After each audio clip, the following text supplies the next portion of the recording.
What's going on, y'all? KMBest here. Let's take a look at the best decks to climb in Marvel Snap.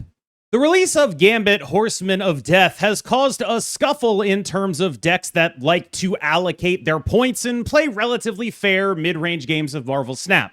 Gambit, Horseman of Death is particularly good against the previous mid-range dominator, Shou.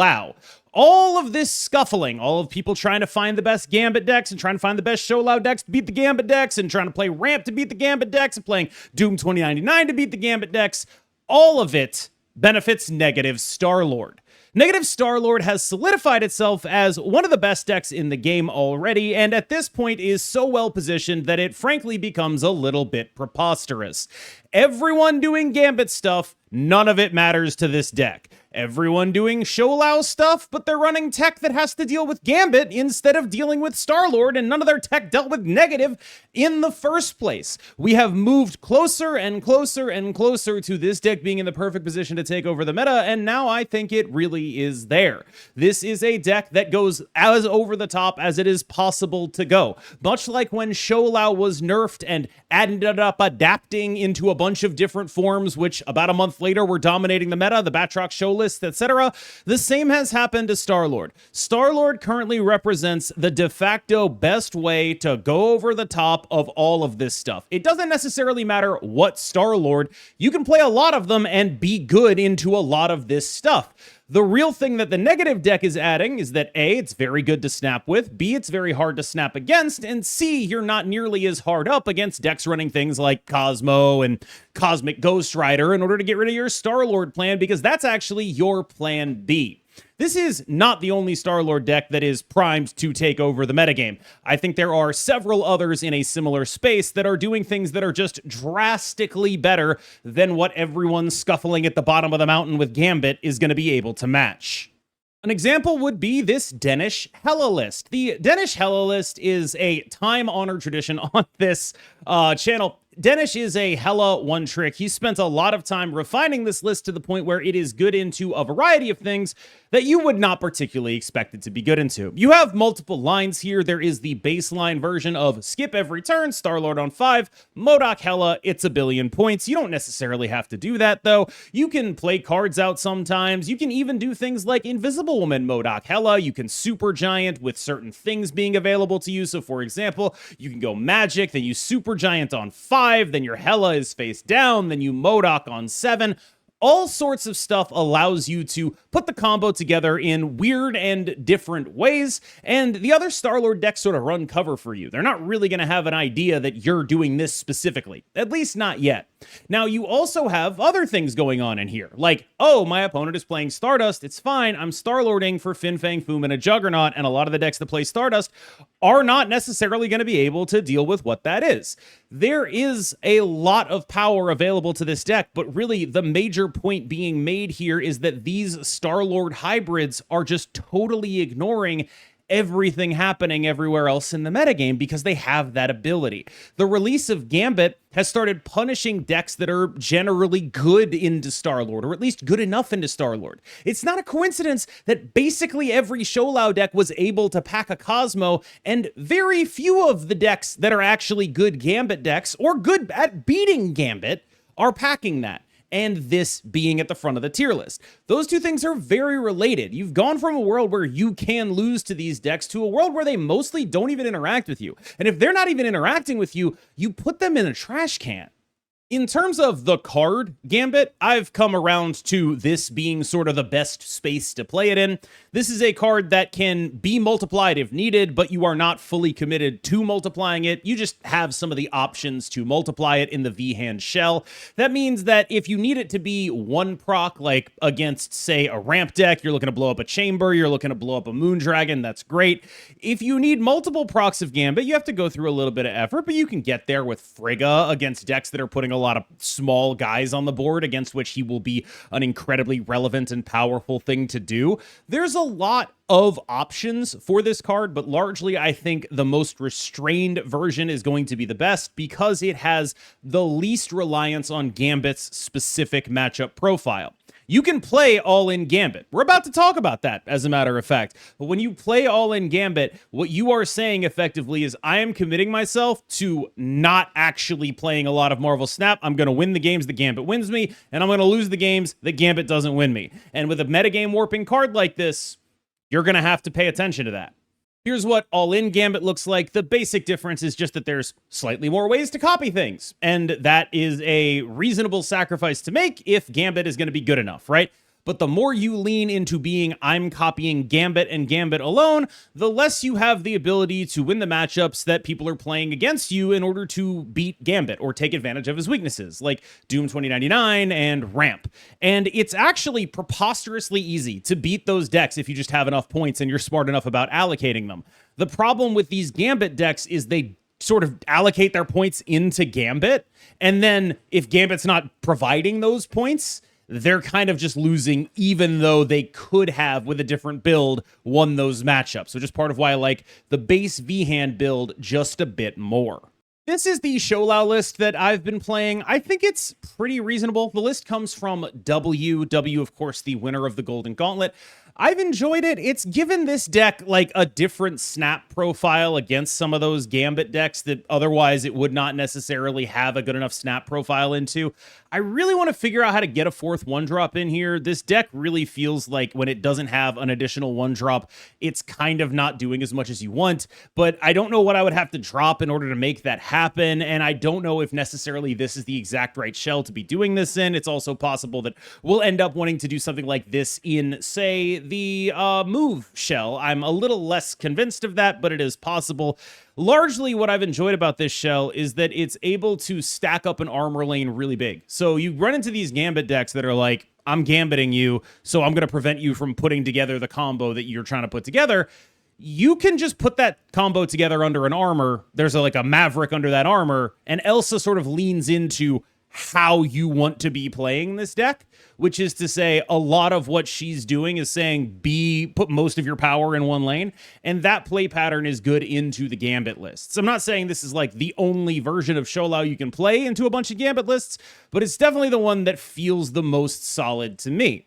Honifer has been messing around with a full-on activate version of the Shou list. The idea here being that we just have a few too many things that actually matter for one Gambit to really meaningfully disrupt us. We also have access to, things like Spider Ham. Multiple Spider Hams are pretty good into that kind of stuff. If you can hit the Gambit, that's obviously pretty phenomenal. But there are some potential downsides here. Like, this is a deck that is very much like, I'm going to set up a bunch of things, and sometimes you have to use those things in inefficient ways if you want to try to play around the Gambit. Like, it is very often that you're not going to necessarily need to do your full combo to beat a deck like that. You can play it much more incremental in that way. But this is a natural, like, sort of another core that you can fuse with Shou. Like, Shou has been doing this sort of, I don't want to call it a disappearing act, this fusion dance stuff for the last 2 months, basically, has just been like, what's a core I can slap Shou into? And then you slap Shou into that core, and this is obviously one of them, right? Like, it's very clearly the kind of thing you could slap Shou into. You can play it incrementally, you can play it less incrementally, like a full combo kind of list when you're going really crazy against people. That can be useful in a world where people are doing a lot of like, ooh, I'm Mr. Negative or whatever. And if you can like throw priority and get a large enough Scarlet Spider that you then Jocasta enough times, it's like, okay, maybe I can outpower that kind of stuff. There's things going on here that I think are pretty compelling. It's largely built on the same principles as the on-showing deck, which is particularly unsurprising given that Honifer is the person who put both of these together. The on-showing deck, I think, was probably the best deck in the game before Gambit came out. This is a deck I don't have nearly as much experience with. I can't make as confident a proclamation, but the track record is quite good with this deck builder. W's version of the Supergiant list is still solid. It's just a really interesting matchup that you have into the negative Star-Lord lists, the Hela Star-Lord lists. Those can be particularly problematic given how important it is to be able to make an appropriate read. It's almost at the point where I would consider playing a Daredevil in here instead of the Elektra, because the Elektra isn't doing nearly as much in a world where people are not playing at Batroc and things of that nature, but people are still doing like Gambit demons, and so it's like, okay, I'll keep the Elektra in here because she could be like a 1/9, but it is still the kind of thing that does occur to me is like, I really feel less than confident against some of the specific things people are doing. Although Supergiant does give you a ton of coverage into a lot of this stuff, like you could feel pretty okay about Supergiant into the negative decks, but not nearly good enough to feel confident staying when they're like, okay, you know, you stopped my Star-Lord on 5, but I still have like a couple draws with this Mr. Negative, things of that nature. It does take them off some of their lines. Like this is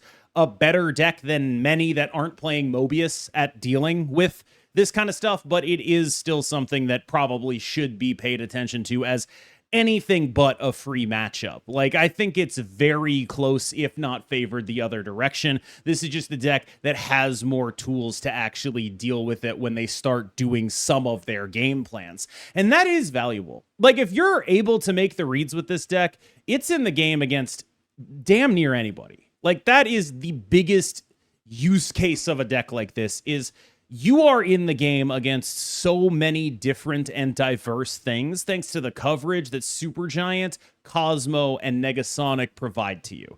There will almost always have been a way to win the game, and if there wasn't a way to win the game, there was almost always a thing you should have retreated on, right? Like, this is a deck that is very good at teaching you the fundamentals. It also requires a lot of you in fundamentals. Like, people have been getting on me for saying like this deck is hard and requires a lot of like understanding of the metagame, and I don't really think that's necessarily true. What it requires is that you be willing to stop autopiloting. It's literally just that. Like, it requires you to say, what is actually happening in this game? And I got a comment on a recent one that was like, I really hate when people act like they're so elitist about this. And it's like, I'm torn, because people like killed me when I was like, you know, you can beat Shou Lao, you could beat Star-Lord. I think they should nerf Shou Lao. People got really mad at me because they were like, oh, I'm in a bubble. But when I try to go out of that bubble and say like, hey, here's what makes a deck hard to play, and here's why it might not be like necessarily the right fit if that's not how you want to play the game, then I'm like elitist and looking down on people. I just wanted to say, I'm like good at card games. It's like the most worthless skill you can have. You can trust me that I do not look down on you. Like, this is not a skill to be proud of, and yet I am lucky enough to have made a career out of it. Trust me when I say I'm extremely grateful for everyone who watches me, and if that's the tone you took away from me, I do apologize. Just, I really am trying to connect with you on the level that you're at, and so instead of just staying in my little bubble of like, well, actually, Supergiant's easy, because it gets a lot easier when you know everything, right? I wanted to come outside of that. And it's just like, I find it hard to have those conversations if people are just going to assume the worst each time. Talk about some big boys. Ramp, 2099, and Arishem. Although Arishem has adopted Gambit, those three have sort of arisen in the scuffle as the decks you play when you are just tired of getting got by El Gambito. Ramp is just one of the safest decks you can possibly play in this metagame. You do something on 2, you do something on 3, the rest of the deck plays itself. You are putting one card in any location at any given time, which means if people are trying to beat this deck, the thing you need to do is win all 3 lanes. That's the basic premise of beating this deck. If you are playing against a ramp deck and you are unable to contest all 3 lanes, and it doesn't matter by how much, all you've got to do is get above them by 1 point. 1 point is usually going to be enough. The only time when this isn't true is when they have a War Machine on the board and they can go 2-drop Blink on the final turn of the game. That's a much more different situation. But almost every other time you play against this deck, you should understand that as long as you can look at the board where they are playing, you can look at it, you see it, and you can put +1 power in all 3 lanes, they're going to lose because they play 1 card on the final turn of the game. This is why Ramp is such a different deck at like different ranks, because I think a lot of high-level players are like, I don't respect this at all because I have full control over whether or not I'm going to win and whether or not I'm going to lose. I know basically 100% what's going on here. There is nothing that is going to catch me off guard. I am all about winning against this deck. It's a very predictable deck. And I think that that is real, but it is also a deck that has a very powerful proactive game plan, and it also gets to play Legion and Cosmic Ghost Rider, giving it some reactive tools against a wide variety of things in the metagame. A lot of your surprise wins are going to come from those cards instead, and I think that that's just a valuable thing. It just does enough points that it's able to compete, even though I think most people are going to be aware of how to beat it. 2099 is basically the exact same, actually. Doom 2099 is a deck that outputs a ton of points, but does so in relatively predictable ways. It's a deck that is a lot about when you play against it rather than when you play with it. So when you play it, you need to think about what your opponent is thinking they're going to do to beat you. Like if your opponent is staying and you're at a relatively high level, a lot of the time you got to start thinking like, all right, what are they actually expecting me to do here? Have they mathed out where every possible version of Aurora goes? Because one of the things this deck lacks is a way to go particularly tall in an individual lane. And Jack Flag kind of addresses it, but specifically like on 6, this deck almost has the opposite problem of ramp, where this is a deck that is so consistently going to attack all 3 lanes that the basic posture your opponents will assume against you is to go very tall in 2.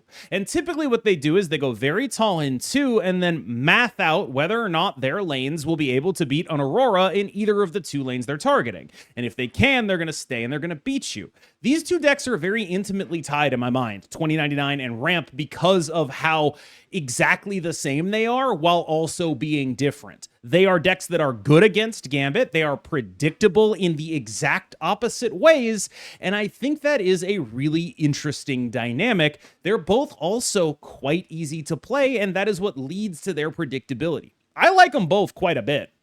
Arishem is sort of the anti-Gambit Gambit club. It invalidates opposing Gambits by virtue of, like, most of the cards that matter being way too expensive for Gambit to deal with, and it uses its own Gambit in order to drag down its #1 weakness. Now, Arishem's #1 weakness, well, there's 2, really. First one, combo decks. You don't like it. You have an Alioth, though, so you have some outs there. You have an Enchantress, you have some outs. You have Negasonic sometimes, you have some outs. You have Supergiant, you have some outs. Second one is like a mid-range deck with a bunch of scalers. You really hate seeing Batroc. You really hate seeing those guys rock their way up to like 17 power over the course of a game. You hate it. It's just not something you're comfortable dealing with. That is what Gambit covers, and to a lesser extent, that is what Man-Thing is in here to cover as well.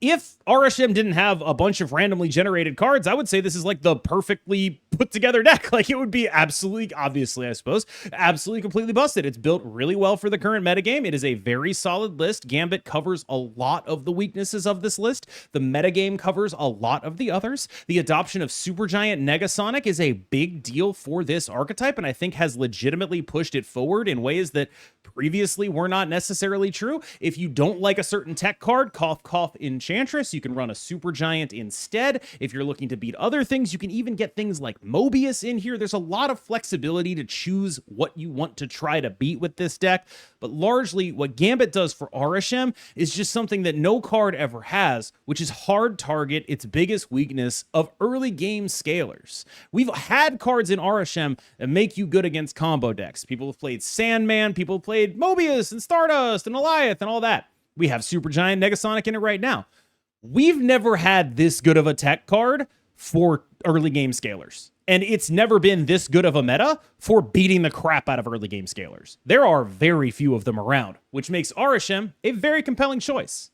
Gamer's Pixie Gore list is another deck that is looking to take advantage of the metagame by going over the top of things, right? When you look at what this metagame is, a lot of it is scuffling between 3 parties, effectively. It is the decks that beat Gambit, the Gambit decks, and then the Shou decks, right? And that's sort of the triangle you see. What a lot of smart players are doing is opting out of that entirely. They're like, okay, what decks will just beat all 3 of those things? And at the very least, you're going to be beating two of them most of the time when you play a deck like Negative Star-Lord or a deck like this.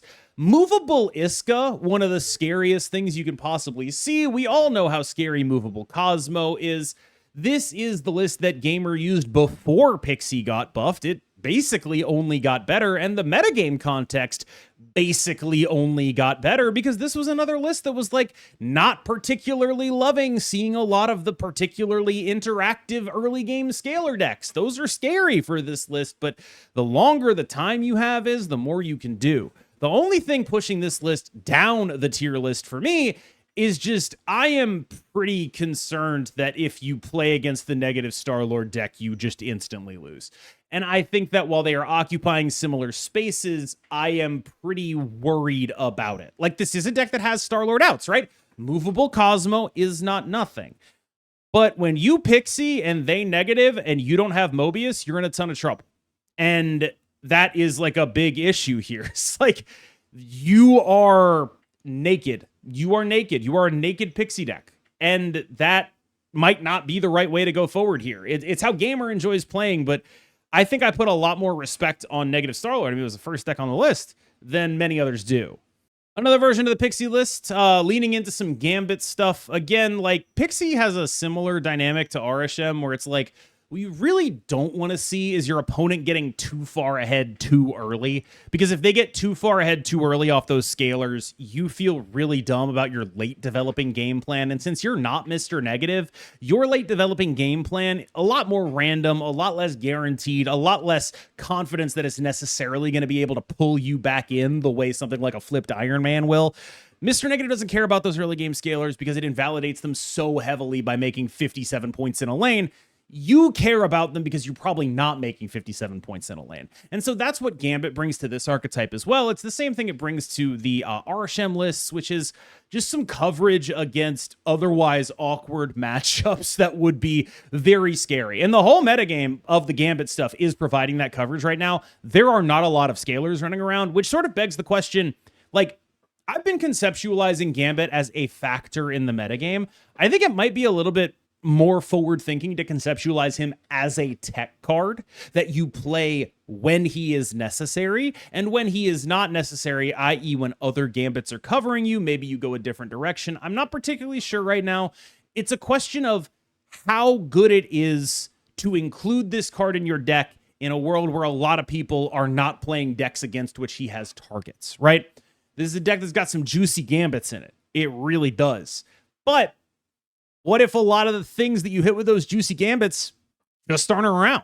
This is a deck that is purely for the sickos, which is to say there's a certain type of person who just absolutely loves doing things in confusing ways on later turns of the game. Like, ooh, I'm going to make them think I'm doing this, and then I'm actually doing this.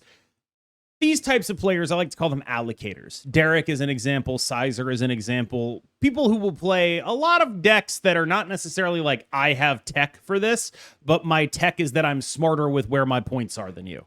And this is a deck that like really stresses those fundamentals. In a weird way, I would almost think of it as reverse Supergiant, which is to say it tests the same skills, but in the opposite way. Now, this is a list that is going to be all about mix-ups. It's mix-ups on mix-ups on mix-ups. What are you doing? Well, kind of depends on what you think they think you're doing. And then you do the thing that beats the thing they think you're doing.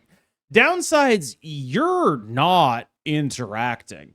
Like, you're not doing it. And so there are decks that just like, when you don't interact with them, are just going to be like, thanks for the free win. And that's an awkward situation for you. You don't want to see those decks. And there are, I strongly suspect them to be some of the best decks in the game right now, is the decks that are taking that posture. And so this deck, while it does have access to Iska, which is like a way for a deck like this, an allocator style deck, to get to a point where it is quite good, I got to tell you, like, if I'm playing the Negative Star-Lord deck and I see Iska, what I'm doing is making sure she triggers and then Shang-Chiing her. And it's like, oh, okay, bye. Like, it's a good card, but she's hardly a panacea for the ills that afflict this kind of archetype. The world's most consistently underrated deck, Destroy. I mean, there's not really much else I can say about this other than that it's just still very solid. I don't know what it would take to happen to Shou for me to choose to play anything other than Shou in this spot. This is a deck that loves being able to 5+1 on the final turn of the game. And I realize Null is a really big guy, and it kind of sucks to be losing a really big guy. And I also realize that, like, if we're going to talk seriously about Destroy, it's really bad into a world where your opponent might play Null Mystique or Null Arnim Zola out of the negative deck, which is the, like, other than that, this deck is actually like a really good choice, but the instant losing every single matchup against the Star-Lord negative deck is really bad. So you have a pretty powerful game plan here of just large Deadpool mixed with a Shou, make something happen, extra energy. Sometimes you get double deaths off of the Moira X. Lots of cool things going on here. I don't know what they would have to do to Shou to make me take it out of this list. I just feel like it's better than Null in every single situation. Huge fan. Really into this. This is like weirdly the most consistent Shou list, where it's like, oh yeah, I don't know, like other Shou lists. It's like, yeah, if they nerf this, maybe the deck doesn't exist anymore. If they nerf it, like if he's a 5/4, I'm still probably playing. All right, y'all. Thank you so much for watching. As always, I've been KMBest. You've been phenomenal, and I will see you in the next one.